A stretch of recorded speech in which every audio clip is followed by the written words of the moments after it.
Study Gurukul में आपका स्वागत है। मेरा नाम तेजस्वी राज पाठक है।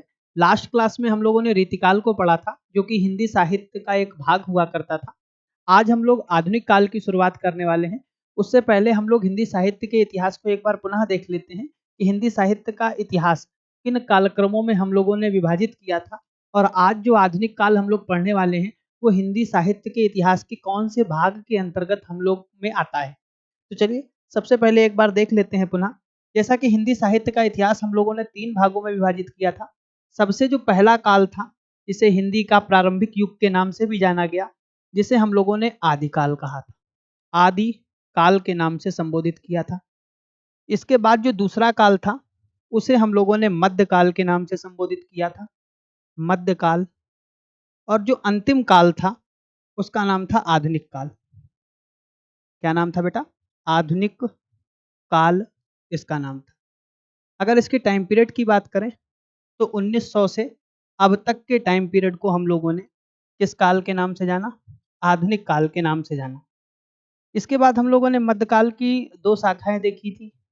फिर उसके बाद और भी 2 शाखाएं देखी थी। पहला देखा पूर्व मध्यकाल, दूसरा देखा उत्तर मध्यकाल। पूर्व मध्यकाल की 2 शाखाएं आई थी, एक थी प्रेम मार्गी, दूसरा था ज्ञान मार्गी। ऐसे ही ढेर सारी शाखाओं को हम लोगों ने पढ़ा था। फिर इसके बाद उत्तर मध्यकाल में हम लोगों ने रीतिकाल को पढ़ा था, और रीतिकाल की 3 शाखाएं देखी थी, रीतिबद्ध, रीति सिद्ध और रीति मुक्त। आज की क्लास में हम लोग आधुनिक काल को पढ़ने वाले हैं, और आधुनिक काल के भी पहले युग को पढ़ने वाले हैं, जिसका नाम है भारतेंदु युग। इसके बाद ये ढेर सारे छोटे-छोटे समयावधि में इसका विभाजन होगा, और अलग-अलग लेखकों के नाम पर इन युगों के नाम पड़ेंगे। तो आज की जो शुरुआत है क्लास की वो आधुनिक काल से करते हैं। सबसे पहले ये जानना ज़रूरी है कि आधुनिक काल के विभिन्न नामकरण कौन-कौन से हुए। तो सबसे पहले आधुनिक काल को आधुनिक काल कहा था बेटा, गणपति चंद्र गुप्त ने कहा था। आधुनिक काल नामकरण देने का श्रेय किसे दिया जाता है? तो बेटा व्यक्ति का नाम है गणपति चंद्र गुप्त। आधुनिक काल को गद्य काल कहकर संबोधित किया आचार्य रामचंद्र शुक्ल ने, और आधुनिक काल को पुनः जागरण काल कहकर संबोधित करा श्री रामविलास ने। ठीक उसी प्रकार वर्तमान काल कहकर संबोधित करा मिश्र बंधु। जैसा कि हम लोग पीछे पढ़ चुके हैं, 3 सगे भाई थे, और उन्हें ही संयुक्त रूप से मिश्र बंधु के नाम से जाना जाता है। और बेटा आधुनिक काल को नवीन, नवीन का मतलब नया होता है, नवीन काल कहकर संबोधित किया है बाबू गुलाब राय ने। तो सबसे पहले हम लोगों ने देखा कि आधुनिक काल के जो और नामकरण थे, उन नामकरणों को देने का श्रेय किन-किन विद्वानों को जाता है। अब आधुनिक काल के विषय में कुछ चर्चा करते हैं। जैसा कि आपको लिखा दिख रहा है, आधुनिक काल का समय 1900 से लेकर 1900 का जो पहला युग आएगा, उस युग का नाम क्या होगा? भारतेंदु युग से लेकर नई कविता तक के समय को हम लोगों ने क्या कहा? आधुनिक काल के नाम से जाना। ब्रिटिश ईस्ट इंडिया कंपनी ने कलकत्ता में फोर्ट विलियम कॉलेज की स्थापना की। मोस्ट इंपॉर्टेंट लाइन है, ब्रिटिश ईस्ट इंडिया कंपनी ने कलकत्ता में किस कॉलेज की स्थापना करी? फोर्ट विलियम कॉलेज की स्थापना करी। फोर्ट विलियम कॉलेज के अध्यक्ष जे.बी. गिलक्रिस्ट ने हिंदुस्तानी में किताबें लिखने के लिए प्रोफेसरों को नियुक्त करा। हिंदुस्तानी भाषा और हिंदुस्तान से संबंधित और हिंदी साहित्य से संबंधित किताबों को लिखने के लिए और साहित्य के प्रकाशन के लिए जे.बी. गिलक्रिस्ट ने कुछ व्यक्तियों को नियुक्त करा, और उन व्यक्तियों के नाम क्या थे और उन्होंने कौन-कौन सी पुस्तकें लिखी थी, उस पे भी चर्चा करते हैं। तो सबसे पहले व्यक्ति लिखे हैं लल्लू लाल। लल्लू लाल नामक व्यक्ति ने कौन सी पुस्तक लिखी बेटा? प्रेम सागर। दूसरे हैं सदल मिश्र या सदल मिश्रा, मोस्ट इंपॉर्टेंट है, इनकी पुस्तक का नाम है नाचिकेतोपाख्यान। तीसरी है सदा सुखलाल, इनकी है सुख सागर। और मुंशी इंसा अल्लाह खां, और इनकी जो पुस्तक का नाम है रानी केतकी की कहानी। ये बहुत ज़्यादा महत्वपूर्ण है आपके लिए। आपको इन चारों लेखकों को याद रखना है, और इन चारों लेखकों की पुस्तकों को याद रखना है। मुगल शासन के अंतिम दौर में खड़ी बोली गद्य में फारसी में डालने का प्रयास किया गया। खड़ी बोली भाषा का एक प्रारूप था, और फारसी को भी खड़ी बोली में मिश्रित करने का और मिलाने का प्रयास किया गया था। आधुनिक काल में गद्य का महत्व बढ़ गया। जैसा कि हम लोगों ने काव्य की विधाओं को पढ़ा था, जिसमें गद्य और पद्य 2 प्रकार की विधाएं हुआ करती थी। आधुनिक काल में जो गद्य है वो ज़्यादा लिखा जाने लगा, और इसका महत्व दिन प्रतिदिन बढ़ता चला जा रहा था। 1857 की क्रांति के बाद भाषाई आधार पर परिवर्तनों की शुरुआत हुई, जिसने आधुनिक काल में खड़ी बोली को हिंदी साहित्य की मुख्य भाषा बना दिया। जैसा कि आप जानते हैं कोई क्रांति होगी तो क्रांति होने के जो कारण हैं वो तो ढेर सारे हो सकते हैं। एक तत्कालिक कारण होगा, जैसे 1857 की क्रांति होने के ढेर सारे कारण थे, लेकिन जो एक तत्कालिक कारण था वो था चर्बी वाले कारतूस। 1857 की जैसे ही क्रांति हुई, क्रांति के बाद अचानक से समाज में परिवर्तन आया और वो समाज में परिवर्तन विभिन्न आधारों पर टिका हुआ था। भाषागत आधार पर परिवर्तन हुआ, नियमों के आधार पर परिवर्तन हुआ, रहन-सहन के आधार पर परिवर्तन हुआ। ठीक इसी प्रकार ना जाने कितने परिवर्तन इस दौर में किए गए और सबसे जो अहम परिवर्तन है वो हिंदी साहित्य के इतिहास में भाषागत रूप में आपको देखने को मिला। और बेटा उसमें क्या होने लगा, खड़ी बोली का प्रयोग बहुत बढ़ गया। वर्ष 1803 में फोर्ट विलियम कॉलेज, जैसा कि अभी पीछे देखा था, फोर्ट विलियम कॉलेज की स्थापना ब्रिटिश ईस्ट इंडिया कंपनी ने की थी, कलकत्ता में की। तो क्या लिखा है, वर्ष 1803 में फोर्ट विलियम कॉलेज कलकत्ता के उर्दू हिंदी अध्यापक गिलक्रिस्ट ने दोनों भाषाओं में गद्य की पुस्तकें तैयार करवाई। कौन सी दो भाषाएं हैं, अभी उन पे भी चर्चा करेंगे। दोनों भाषाओं में कौन सी दो भाषाएं, पहली है उर्दू और दूसरी कौन सी है, हिंदी। इन दोनों भाषाओं में इन्होंने पुस्तकें तैयार करवाई। इसी कॉलेज में लल्लू लाल, सदल मिश्र ने खड़ी बोली में प्रेम सागर, जैसा कि अभी पीछे देखा हम लोगों ने, 4 लेखक थे और इन 4 लेखकों ने 4 रचनाओं को लिखा था और ये जो चारों लेखक थे ये फोर्ट विलियम कॉलेज से इनका संबंध हुआ करता था। अगला है, इन लेखकों ने खड़ी बोली को अपनी साहित्यिक भाषा के रूप में प्रयोग किया और इसी समयावधि से आधुनिक काल में नए युग का आरंभ हुआ और खड़ी बोली का प्रयोग सर्वाधिक रचनाओं में किया जाने लगा। अब हम लोग देखते हैं आधुनिक काल। तो सबसे पहले बेटा हम लोगों ने देखा कि आधुनिक काल की उत्पत्ति कैसे हुई। तो 1857 की क्रांति के बाद तेजी से सामाजिक परिवर्तन हुए और उन सामाजिक परिवर्तन में भाषागत परिवर्तनों का मुख्य आधार खड़ी बोली के रूप में आपने देखा। खड़ी बोली का प्रयोग बहुतायतता रचनाओं में किया जाने लगा और उसके प्रभाव से पूरे हिंदी साहित्य की एक नई रूपरेखा तैयार हुई और इस नई रूपरेखा को हम लोगों ने आधुनिक काल के नाम से संबोधित किया। तो अब हम लोग आधुनिक काल का विभाजन करने वाले हैं। आधुनिक काल एक बहुत लंबी समयावधि है, इसके छोटे-छोटे टुकड़े होंगे और उन छोटे-छोटे टुकड़ों के अलग-अलग नामकरण किए जाएंगे। तो जैसा कि आपको लिखा दिख रहा है आधुनिक काल का विभाजन। तो सबसे पहले अगर हम बात करें तो सबसे पहले आएगा भारतेंदु युग। यहाँ पर बेटा एक गलत लिखा है, थोड़ा इसको सुधार लेंगे। पहले नंबर पर आएगा भारतेंदु युग, दूसरे नंबर पर आएगा द्विवेदी युग, तीसरे नंबर पर आपको देखने को मिलेगा छायावाद और चौथे नंबर पर आपको क्या देखने को मिलेगा, छायावादोत्तर। उत्तर हमेशा बाद में आता है, तो छायावाद के बाद जो समयावधि आएगी उसे कहेंगे छायावादोत्तर। पहले नंबर पर भारतेंदु युग, दूसरे नंबर पर द्विवेदी युग, तीसरे नंबर पर छायावाद, चौथे नंबर पर छायावादोत्तर। छायावादोत्तर की भी 3 शाखाएं होंगी। पहली होगी प्रगतिवाद, दूसरा होगा प्रयोगवाद और तीसरा क्या होगा, नई कविता। इसी वजह से हमने आपको शुरुआत में ही बताया था कि आधुनिक युग की या आधुनिक काल की जो समयावधि होगी वो भारतेंदु युग से प्रारंभ होगी और कहाँ तक जाएगी, नई कविता तक जाएगी। इनका जो विभाजन किया गया है उनके विभाजन के भी कुछ आधार रखे गए थे, उन आधारों पर भी अभी हम लोग चर्चा करेंगे। तो सबसे पहले आधुनिक काल का हम लोगों ने विभाजन देखा। तो आधुनिक काल की 4 स्तंभों में विभाजित किया गया था। सबसे पहला भारतेंदु युग, दूसरा द्विवेदी युग, तीसरा छायावाद, चौथा छायावादोत्तर। छायावादोत्तर की भी 3 शाखाएं थी, प्रगतिवाद, प्रयोगवाद और तीसरी क्या है, नई कविता। तो जो आधुनिक काल की समयावधि थी वो भारतेंदु युग से प्रारंभ होकर कहाँ तक गई थी बेटा, नई कविता तक गई थी। आज की क्लास में केवल और केवल हम लोग भारतेंदु युग को पढ़ने वाले हैं। इनसे प्रश्नों की संख्या बहुत ज्यादा पूछी जाती है। तो चलिए देखते हैं भारतेंदु युग। श्री भारतेंदु हरिश्चंद्र के नाम पर इस युग का नाम क्या पड़ा, भारतेंदु युग। श्री भारतेंदु हरिश्चंद्र ने इस युग का प्रवर्तन किया, इस युग का प्रवर्तन किया।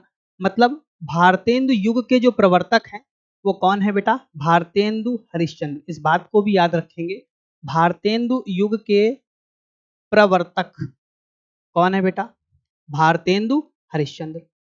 उन्होंने ही सबसे पहले अंग्रेजों की कूटनीति से जनता को अवगत कराया। जिस चाल को अंग्रेज चलने का प्रयास कर रहे थे और भारत पर और थोड़े समय तक नियंत्रण करने का प्रयास कर रहे थे, भारतीय जनता इस चीजों को नहीं समझ पा रही थी किंतु भारतेंदु हरिश्चंद्र जैसे न जाने कितने लोग जो समाज में सुधार लाने का काम कर रहे थे, अपनी रचनाओं के माध्यम से, अपनी चेतनाओं के माध्यम से, अपने पत्र पत्रिकाओं के माध्यम से अंग्रेजों द्वारा भारतीयों पर किए गए अत्याचार को बताने का प्रयास कर रहे थे। और इस युग में इस प्रयास को करने का जो सर्वप्रथम प्रयास करा वो हिंदी के एक लेखक ने किया, जिसका नाम था भारतेंदु हरिश्चंद्र। अब इस युग यानी भारतेंदु युग में कौन कौन से कवि होंगे उनके नाम पर भी चर्चा कर लेते हैं। सबसे पहले होंगे भारतेंदु हरिश्चंद्र, जो कि भारतेंदु युग के प्रवर्तक के रूप में जाने जाते हैं। दूसरे होंगे प्रताप नारायण मिश्र तीसरे होंगे बद्री नारायण चौधरी प्रेमघन। चौथे होंगे अंबिका दत्त व्यास। पांचवें होंगे राधा चरण गोस्वामी। छठे होंगे नवीन चतुर्वेदी और सातवें होंगे जगमोहन सिंह। ये कुछ ऐसे कवि होंगे जिनका संबंध किस युग से होगा, भारतेंदु युग से होगा। अगर आपको ये सारे ना याद रहें तो ये शुरुआत के तीन तो आपको याद करने ही करने हैं। पहले हैं भारतेंदु हरिश्चंद्र, जो स्वयं भारतेंदु युग के प्रवर्तक के रूप में जाने जाते हैं। दूसरे हैं प्रताप नारायण मिश्र और तीसरे हैं बद्री नारायण चौधरी प्रेमघन। आपको इनको तो याद ही रखना है कि ये तीन लेखकों और कवियों का संबंध आधुनिक काल के भारतेंदु युग से माना जाता है। अब एक एक करके इनके बारे में समझते हैं। भारतेंदु हरिश्चंद्र के नाम पर आधुनिक काल के प्रथम युग को किस नाम से जाना गया? भारतेंदु युग कहा जाता है। इस युग में श्रृंगार गलत लिखा हुआ है। श्रृंगार लिखने का सही तरीका आपको दसियों बार बता चुके हैं, वर्तनी में याद रखेंगे। श्रृंगार ऐसे लिखा जाता है। श्रृंगार से विमुक्त होकर राष्ट्र प्रेम, समाज सुधार आदि भावनाओं का विकास हुआ। इसके पीछे का कारण क्या है, उस कारण को भी समझने का प्रयास करते हैं। हर चीज की एक समय होती है, हर चीज की एक समयावधि होती है। इस दौर में ऐसी रचनाएं सिर्फ इस वजह से लिखी जा रही थी क्योंकि ये दौर था क्रांति का। ये वो दौर था जब अंग्रेजों का अत्याचार दिन प्रतिदिन बढ़ता जा रहा था। जनता को और भारतीयों को इस अत्याचार से अवगत कराने के लिए और अंग्रेजों को भारत से भगाने के लिए राष्ट्र प्रेम और देश प्रेम की भावना का विकास करना इस समय में बहुत ज्यादा आवश्यक हो गया था। तो उस दौर में जो राष्ट्र प्रेम की भावना का विकास करने का एकमात्र माध्यम हुआ करता था वो था रचनाएं, वो था पत्र पत्रिकाएं, वो था समाचार पत्र, वो थे राष्ट्रगीत। तो आप देखेंगे इस युग में श्रृंगार रस पूरी तरीके से खत्म हो जाएगा और वीर रस और देश के लिए जो प्रेम है वो हर दिन बढ़ता चला जाएगा, ताकि भारतीय युवा और भारतीयों को यह पता चल सके कि अंग्रेजों द्वारा उन पर किस रूप में अत्याचार किया जा रहा है और वो अंग्रेजों का विरोध कर सके। तो जगाना और जागरण और दोबारा बताना कि तुम्हारे ऊपर कैसा अत्याचार हो रहा है, इसका जो मुख्य आधार था वो था रचनाएं, वो था लिखित ग्रंथ, वो थे समाचार पत्र जो इस युग में बहुत लिखे जा रहे थे। इस काल में हिंदी भाषा को ख्याति मिली। ख्याति का मतलब प्रसिद्धि मिली, जिसके कारण कवियों द्वारा रचनाओं के माध्यम से हिंदी भाषा का क्या हुआ बेटा? प्रचार हुआ। हिंदी भाषा का क्या हुआ? प्रचार हुआ। इस समयावधि में भक्ति भावना, संगारिकता, हास्य व्यंग्य की भी रचनाएं विद्यमान रहती हैं। ऐसा नहीं है कि श्रृंगार की रचनाएं नहीं लिखी जा रही थी, श्रृंगार रस की रचनाएं लिखी जा रही थी। पर अगर एक बहुत बड़ा परसेंटेज देखें तो वो रचनाएं थी वीर रस की, वो रचनाएं थी राष्ट्र प्रेम से संबंधित। श्रृंगार रस की रचनाओं की संख्या ना के बराबर हुआ करती थी। राष्ट्रीयता, समाज सुधार, भक्ति भावना, श्रृंगार भावना, हास्य व्यंग एवं समस्या पूर्ति इस काल की विशेषता रही है। इस समयावधि में इन सभी विषयों से संबंधित रचनाओं को लिखा गया। अब काव्य की भाषा देख लें तो काव्य की भाषा में हिंदी का बहुत ज्यादा प्रयोग किया जाएगा। हिंदी के प्रारूपों में शुरुआती दौर में खड़ी बोली का प्रयोग किया जाएगा। अब हम देखते हैं भारतेंदु हरिश्चंद्र को। तो सबसे पहले हमने देखा कि आधुनिक युग के आधुनिक काल के प्रथम काल को हम लोगों ने भारतेंदु युग के नाम से जाना और इसके प्रवर्तक स्वयं भारतेंदु हरिश्चंद्र थे। इस युग में श्रृंगार रस की कविताओं की जो प्रतिशतता है वो कम होती चली गई और वीर रस और राष्ट्र प्रेम बढ़ता चला गया और लेखकों ने वीर और राष्ट्र प्रेम की भावना का विकास करने के लिए रचनाओं को कुछ इसी प्रकार से लिखा ताकि भारतीय जनता सारी चीजों को आसानी से समझ सके। सबसे पहले पढ़ने वाले हैं लेखक भारतेंदु हरिश्चंद्र को। भारतेंदु हरिश्चंद्र को हिंदी साहित्य में आधुनिकता का प्रवर्तक साहित्यकार माना जाता है। आधुनिक काल के प्रवर्तक के रूप में कौन जाने जाते हैं? भारतेंदु हरिश्चंद्र। जन्म की बात करें तो 1850 ईस्वी में इनका जन्म होगा। जन्म स्थान की बात करें तो काशी उत्तर प्रदेश में होगा। और अगर इनके पिता के नाम की बात करें तो पिता होंगे गोपाल चंद्र गिरधर दास, जो कि ब्रज भाषा के एक प्रसिद्ध कवि थे। तो इनको ये लेखन की जो कला है ये विरासत में मिली थी, इनके पिता से ये प्राप्त हुई और उसको इन्होंने आगे बढ़ाने का काम किया।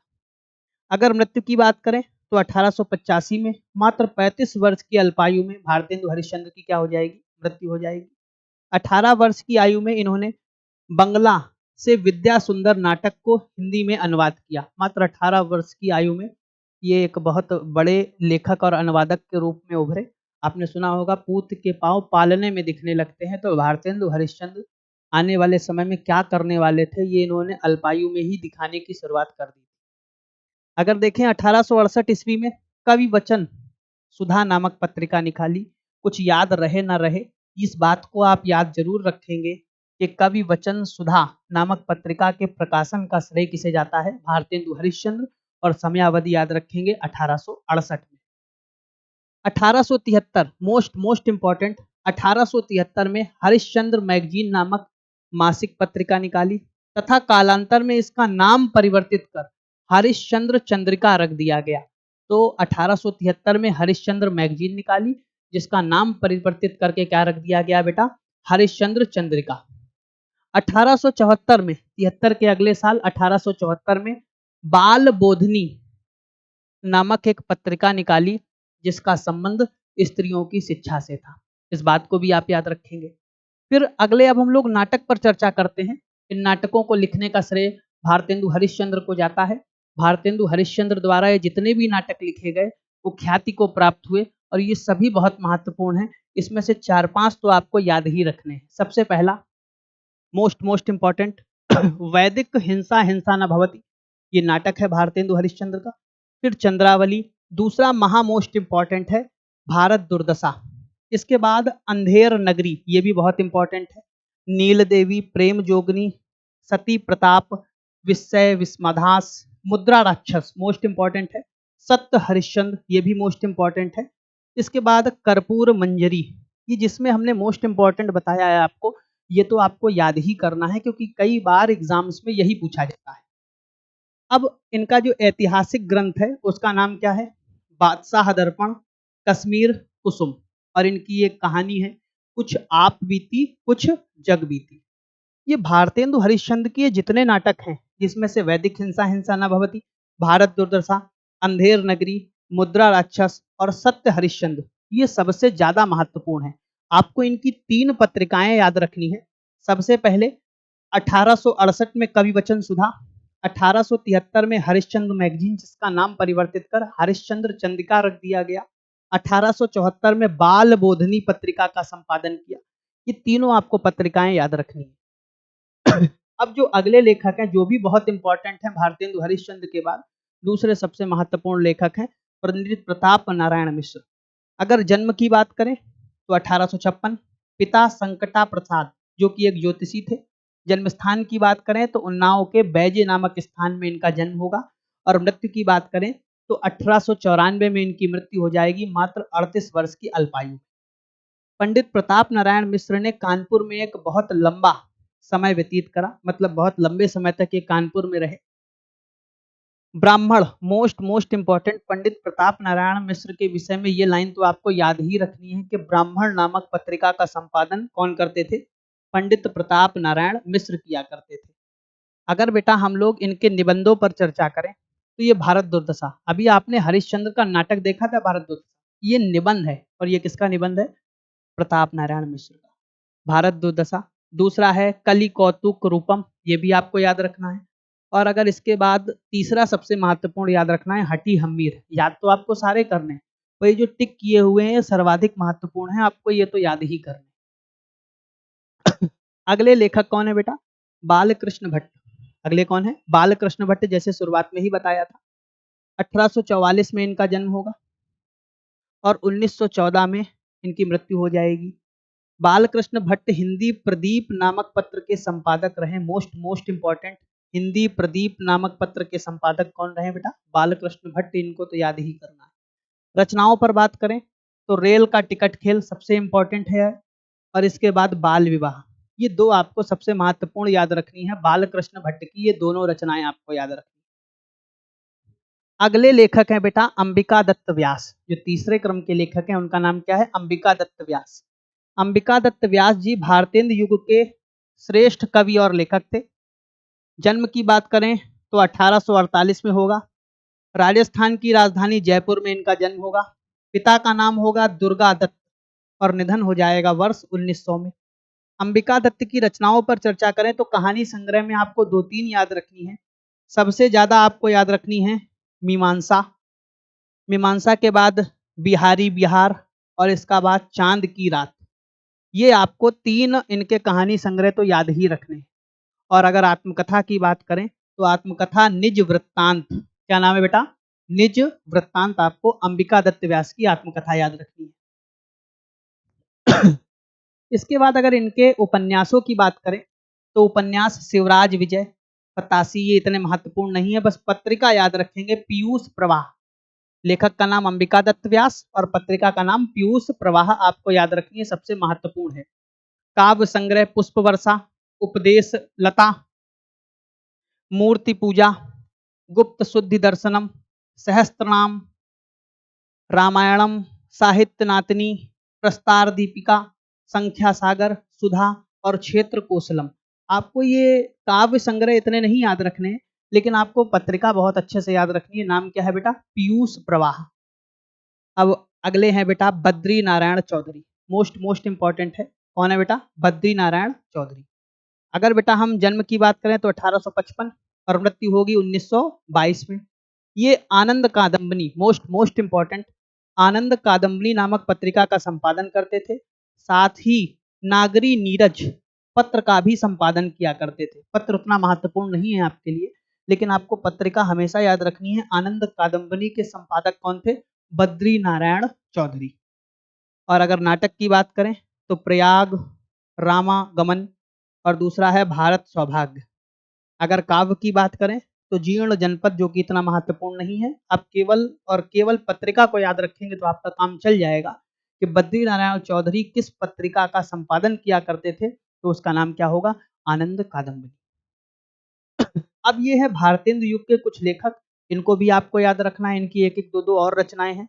जैसे भारतेंदु जी की है प्रेम सरोवर, प्रेम मल्लिका, प्रेम फुलवारी, वेणुगीत और वर्षा विनोद।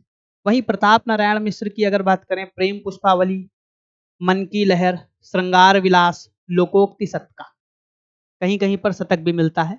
अगला है प्रेमघन, बद्री नारायण चौधरी प्रेमघन। अगर इनकी बात करें तो मयंक महिमा, आनंद अरुणोदय, जीर्ण जनपद, ब्रजचंद पंचक, लालित्य लहरी। इसके बाद जो अगले हैं वो है नवनीत चतुर्वेदी, जिनकी है कुब्जा पच्चीसी। ये मोस्ट इंपॉर्टेंट है, आपको याद रखनी है। अगले हैं अंबिका दत्त व्यास, इनकी रचना है सुकवि सत्सई। सत्सई मत याद रखिएगा, सत्सई तो बिहारी जी की है। अगला है पावस पचासा, हो होरी। ये किसकी रचना है बेटा? अंबिका दत्त व्यास की। अगले हैं बेटा जगमोहन सिंह।